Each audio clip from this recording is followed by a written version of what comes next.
At 11:47 p.m. Eastern last night, something happened between Ottawa, Washington, and the global markets that I need you to understand with total clarity. Because if you look carefully at the sequence of statements, the timing of the response, the language chosen by both camps, and the immediate reaction across business and diplomatic circles, you are looking at the kind of rupture that only becomes obvious after history has already turned. This was not routine diplomacy. This was not another forgettable crossbar fact. This was an open strategic collision. And in the space of a few brutal hours, Mark Carney signaled that he was not going to play the role Donald Trump's strategy had assigned to him. That matters more than most people realize. In fact, I would go further. What is unfolding right now represents the first stage of a potentially permanent rewiring of how America's closest allies deal with coercive politics coming out of Washington. Read that again. I need you to understand the weight of what I'm about to tell you. This is not speculation dressed up as certainty. This is not rumor passed around by amateur commentators on social media. This is a pattern visible in the timeline, visible in the language, visible in the reaction, visible in the silence from people who are usually never silent. And once you see the pattern, you cannot unsee it. The relationship between pressure and compliance just broke in public. That is why Washington feels chaotic right now. Not because everyone is confused, because too many people suddenly understand exactly what just happened. Subscribe to this channel right now and turn on notifications, because the next 72 hours will determine whether this becomes a contained political shock or the opening chapter of a much bigger historic realignment. And you are not going to want to miss what comes next. Let me tell you something. Trump's strategy in its purest form has always depended on one mechanical assumption. Apply pressure fast, create uncertainty immediately, force the other side into a defensive crouch, make hesitation look like weakness, make markets panic, make elites fracture, then extract concessions before the target can build a coherent response. It is blunt, it is theatrical, it is often devastating in the short term. And for years, even when it failed on the back end, it worked on the front end because people inside the system feared the initial collision more than they trusted their own leverage. Carney appears to have made a different calculation. He did not blink, and that is where it gets explosive. Let's rewind the clock 72 hours and trace exactly how we got here. Tuesday morning, before most retail investors had even checked futures, the language coming out of Trump-aligned circles was unmistakable. Pressure, punishment, leverage, consequences, not ambiguity, not nuance. A message campaign. By Tuesday afternoon, cable panels were already treating Canada as if it had only two options: absorb the pain quietly or come to heel fast. Tuesday night, business lobbies on both sides of the border began circulating the same private fear that if this escalated into a retaliatory spiral, supply chains and autos, energy, agriculture, banking, and industrial components could seize up in ways that would be felt within days, not weeks. Wednesday changed everything. By 6 a.m. Eastern, people in both capitals understood this was no longer just rhetoric. Advisors were gaming out scenarios. Traders were watching currency moves. Legal teams were revealing authorities. Embassy staff are calling in early. And here's the detail that should terrify anyone who thinks this was performative. Once private sector contingency planning begins before the public decision is even finalized. The machinery is already moving. That is not political theater anymore. That is institutional response. Then came the counterposition. Not loud at first, not emotional, not sloppy, just disciplined, calibrated, deliberate. And because it was disciplined, it landed harder. Carney's posture as it emerged through the day was not the posture of a man begging for relief. It was the posture of someone signaling in plain language that the era of automatic accommodation was over. Wednesday evening, the tone hardened. Thursday morning, the message crystallized. By the time Washington realized this would not be settled through intimidation alone, the psychological battlefield had already shifted. Nobody saw this coming. Or rather, almost nobody. Because here's what most people don't understand about strategic coercion. It only works when the other side accepts your frame. The minute they reject the frame, everything changes. The aggressor is no longer projecting strength. They are testing credibility. And when credibility is tested in public, especially by a counterpart who looks calm while you look volatile, the pressure can reverse with breathtaking speed. Hit that like button right now if this is making sense so far. Because once you see how the strategy works, you also see why this moment is so much bigger than one news cycle. Now let me take you inside the logic of the room. At roughly 8:15 a.m., according to multiple officials familiar with the discussions in Ottawa, a tight group of senior advisors and economic staff moved into a secure briefing environment with two priorities: stabilize confidence and refuse symbolic humiliation. That second point matters. In these confrontations, the first loss is rarely economic. It is psychological. If a leader is seen absorbing public pressure without setting terms, every subsequent negotiation happens downhill. Carney, by all indications, understood that from the beginning. And this is where it gets serious, because Washington's expectation appears to have been built on an old map. The old map said Canada would posture, complain, buy time, and eventually seek an off-ramp crafted in Washington, safe, predictable, contained. But the new map is different. The new map says a middle power with financial credibility, institutional discipline, and public legitimacy can sometimes weaponize composure against chaos. Not with tanks, not with slogans, with sequence, with timing, with credibility, with the ability to make markets and allies ask a terrifying question. What if the pressure campaign is misfiring? Think about that. At 9:40 a.m., according to people briefed on business outreach, key industry actors were no longer asking whether there would be disruption. They were asking how long it would last and which sectors would bleed first. Auto parts, grain flows, energy corridors, cross-listed financial exposure, insurance pricing, shipping contracts, procurement calendars. These are not abstract things. If you work in manufacturing in Ontario, Michigan, Ohio, or Pennsylvania, your job is connected to this. If you own a small logistics company, this hits your fuel costs and your schedules. If you have a retirement account, this feeds into volatility, confidence, and capital expenditure decisions that ripple outward fast. Here's the kicker. Carney's advantage in this kind of showdown is not charisma. It is not bombast. It is not a celebrity instinct for commanding a room. It is something Washington often underestimates because it is less visible on television. System fluency. This is a person shaped by central banking, financial crisis management, institutional signaling, and elite coordination under pressure. This is a person who understands that in a panic, the calmest actor can become the most dangerous actor. Not because he shouts louder, because he can move other powerful people without appearing to move at all. Here's what most people don't know about Mark Carney. Publicly, he is often treated as a technocrat, measured, polished, globalist, managerial. But that surface image hides the harder edge. This is a person who came out of environments where one wrong word could move billions, where an undisciplined sentence could trigger cascading losses, where credibility itself functioned like currency. People like that do not usually improvise under fire.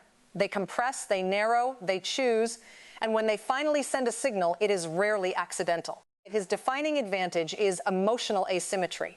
Trump, by contrast, operates through force concentration, public dominance, narrative shock, momentum through disruption. And to be fair, that has often worked. It has worked against weaker negotiators, divided institutions, media ecosystems addicted to spectacle, and opponents who mistake outrage for strategy. Here's what most people don't know about Trump in these confrontations. He does not always need the full victory. Sometimes he only needs the appearance of submission, the image, the clip, the moment where the other side looks cornered. Because once that image exists, it can be sold as proof that the pressure model works. But what if the image never comes? What if the target refuses the script? That is the core of the destruction here. Carney did not need to overpower Trump in the traditional sense. He needed to deny him the visual and strategic payoff. And if that denial holds, even temporarily, it sends a message far beyond Canada. It tells allies, markets, ministries, and boardrooms that resistance is possible without immediate collapse. That is why this is seismic. Not because one leader embarrassed another in a headline, because a blueprint may have just been revealed. Receipt number 1, the market psychology. You do not need a leaked memo to see when confidence starts to wobble. when sectors with deep cross-border exposure start repricing risk, when business television shifts from partisan posture to supply chain language, when analysts begin using phrases like uncertainty, premium, downside scenario, and retaliatory exposure. That is code. This is boardroom code for people with real money on the line are no longer treating the threat as a negotiating prop. They are preparing for damage. Receipt number 2, the language discipline. Watch the verbs, watch the nouns, watch what is threatened versus what is promised. The Trump world thrives in maximalist language because maximalist language creates fear before it creates facts. Carney's side, by contrast, appears to have narrowed its vocabulary into something colder. Stability, sovereignty, response, resilience, proportionality. That is not an accident. That is strategic framing. One side is trying to flood the zone with force. The other is trying to look like the custodian of order. In moments of escalating uncertainty, that contrast can become politically lethal. Receipt number 3, the silence from actors who normally rush to calm everyone down. When you do not immediately see a parade of business and diplomatic heavyweights confidently promising a quick resolution, that absence becomes evidence in itself. It's just 2 possibilities, and both are bad for Washington. Either they do not know how this ends, or they know it may not end cleanly. Neither interpretation projects control. Receipt number 4, the Allied implication. Every capital that depends on American security but fears American volatility is watching this in real time. London is watching. Brussels is watching. Tokyo is watching. Canberra is watching. They are not just asking whether Trump can escalate. They are asking whether pressure can be survived, contained, and answered. If the answer is yes, even under narrow conditions, then the moral authority of unilateral intimidation starts to crack. Receipt number 5, the domestic mirror effect, because this is not just about Canada. This is about how American institutions, voters, firms, and governors react when the cost of coercive politics are reflected back inward. If you live in a border state, if you work in transport, farming, manufacturing, finance, or energy, you are not watching foreign policy. You are watching your margin, your payroll, your inventory window, your insurance renewal, your consumer demand. This becomes personal fast. Drop a comment right now if you saw this coming, because I want to know whether you think this was inevitable or whether one side badly misread the other. Now let's go deeper, because the most explosive part is coming next. There is a scene I want you to picture. Late evening, restricted phones, small team, draft language, moving back and forth. One camp still believing the spectacle itself will produce compliance. The other camp deciding quietly that if they yield now, they will teach Washington the exact wrong lesson forever. That scene matters because history often turns before the cameras arrive.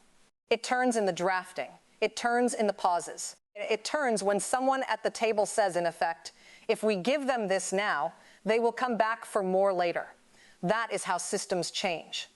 Here's what most people don't understand about these confrontations. Public statements are only the final layer. Beneath them sit legal authorities, internal polling, business pressure, diplomatic signaling, media warfare, and credibility tests running simultaneously. A leader who masters only one layer can still lose. A leader who masters sequence can win without ever looking theatrical. Carney's move, whatever form it ultimately takes in the public record, appears to have been a sequence move. Slow the panic, deny the optics, internationalize the stakes, reframe the conflict, force the other side to carry the burden of escalation. When that happens, the question is not whether pressure exists, but whether it still works. And that question is devastating. Let me tell you something else. Trump's central vulnerability in a showdown like this is that his strategy depends on the assumption that fear remains unidirectional. Fear outward, fear downward, fear imposed. But if the economic, diplomatic, and political start flowing back toward the sender, the emotional geometry changes. Allies do not just fear Washington. Washington begins to fear the consequences of its own methods. Markets do not just fear retaliation. They fear unpredictability. Voters do not just see strength. They may start seeing collateral damage. That's when chaos starts. Not random chaos, structured chaos. The kind where no single actor can fully control the second-order consequences anymore. First comes the headline shock. then the business calls, then the legal reviews, then the constituency pressure, then the allied concern, then the financial caution, then the political blame game, then within days, everyone tries to pretend they always wanted de-escalation. But by then, trust has already evaporated. If you care about institutional stability, that should scare you.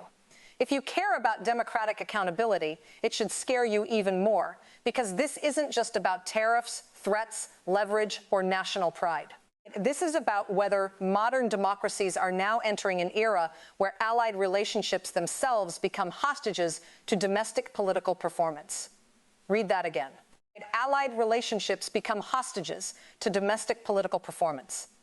That is civilization defining. Smash that like button right now if this blows your mind. Because the deeper implication here is not bilateral. It is systemic. Here's why you should be scared, not worried. Scared. If you work in a trade-exposed sector, volatility is not an opinion. It is an invoice. It is a delayed shipment. It is a canceled order. It is a hiring freeze. If you live in a manufacturing corridor, political brinkmanship can hit your town before it hits the headlines. If you have a retirement account, a college fund, or a small business loan, policy uncertainty does not stay in Washington. It moves through financing conditions, investment hesitation, and cost structures with mechanical inevitability. When confidence drops, spending tightens. When spending tightens, hiring slows. When hiring slows, fear spreads. When fear spreads, politics gets uglier. That is consequence chain number one. Here is consequence chain number two. If America's closest partners begin quietly redesigning exposure to U.S. political volatility through new supply chains, new financing arrangements, new legal hedges, new diplomatic habits, Washington does not just lose a negotiation. It loses centrality slowly at first, then suddenly, not because the alliance disappears overnight, but because trust, once shattered, gets replaced by contingency planning. And contingency planning is how old orders die. Consequence chain number three is the darkest. If Democratic electorates start internalizing the idea that every election can detonate the architecture of trade alliances and economic predictability, they begin to live in permanent low-grade instability. Businesses shorten horizons. Citizens lose faith. Opportunists thrive. Extremes sharpen. The center collapses.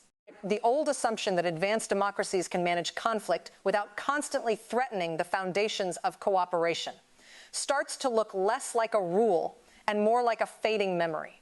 Do you understand how terrifying that is? Now, let's talk about the people at the center of this. Mark Carney is not simply defending a negotiating position. It is defending a theory of statecraft that disciplined institutions can still outlast spectacle if they refuse panic and hold the line long enough for the cost of recklessness to become visible. His personal stake is enormous. If he folds, he looks ornamental. If he holds and the economy gets hit, he gets blamed for the pain. That is the trap. That is the test. And this is a person who by temperament appears willing to absorb elite pressure if he believes the long-run credibility prize is larger than the short-run discomfort. Trump is defending something different, not merely a policy, a doctrine, a worldview in which force creates reality, in which hesitation invites exploitation, and in which allies only respect power when it is made costly to resist. His stake is not just tactical, it is psychological. If a close partner visibly resists and survives, the aura weakens, the model weakens, the next target learns, the next negotiation changes. The mythology takes a hit. For a political project built partly on projection that matters enormously. And then there is Washington itself, which I think may be the least prepared actor in this entire drum, because Washington is not one mind. It is factions, lobbies, agencies, egos, strategic schools, media ecosystems, and institutional reflexes all colliding in real time. Some want maximum force, some want clean-off ramps, some want symbolic victory, some want market calm, some want loyalty tests, some want plausible deniability.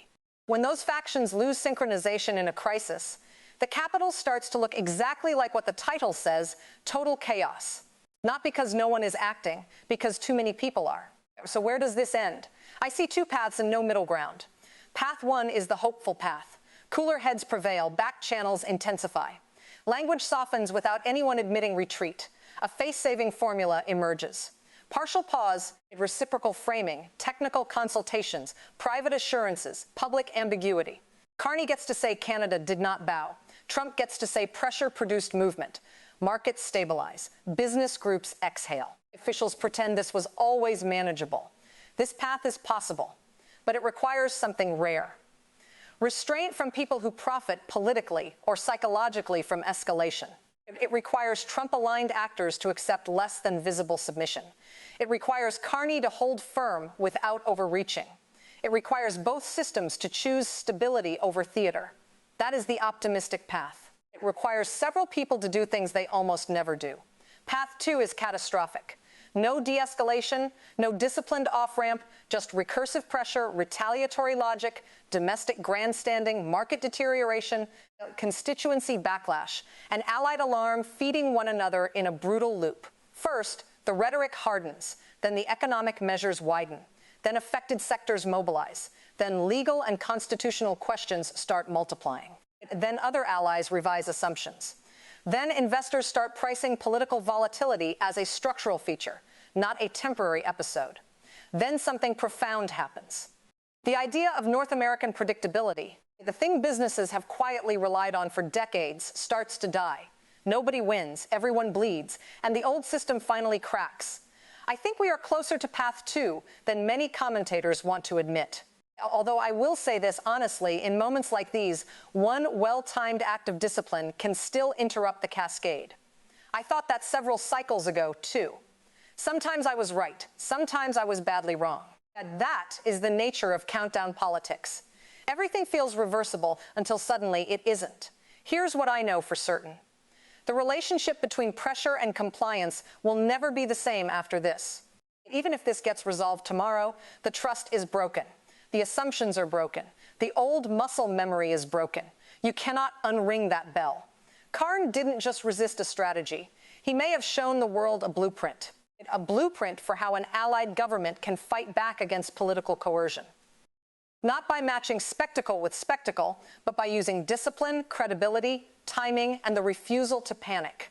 That blueprint matters. The question now is whether other governments learn the lesson, whether Washington learns the lesson, and whether voters understand the cost of letting strategic relationships become props in domestic combat. I'm not optimistic, but I've been wrong before. And in a crisis, this volatile humility matters. So what do you think? Is Carney stabilizing the democratic world by refusing to bend? Or is he gambling with an economic shock that ordinary people will have to absorb? Is Trump testing a strategy of strength or detonating trust that America cannot easily rebuild? And the biggest question of all, are we watching a temporary clash or the beginning of a permanent reordering of how allied power works in the 21st century? Drop your answer in the comments. I read every single one. Subscribe if you haven't already, because the next set of statements, market reactions, and back-channel moves could land within hours. And when they do, the story will get even more explosive. The story isn't slowing down.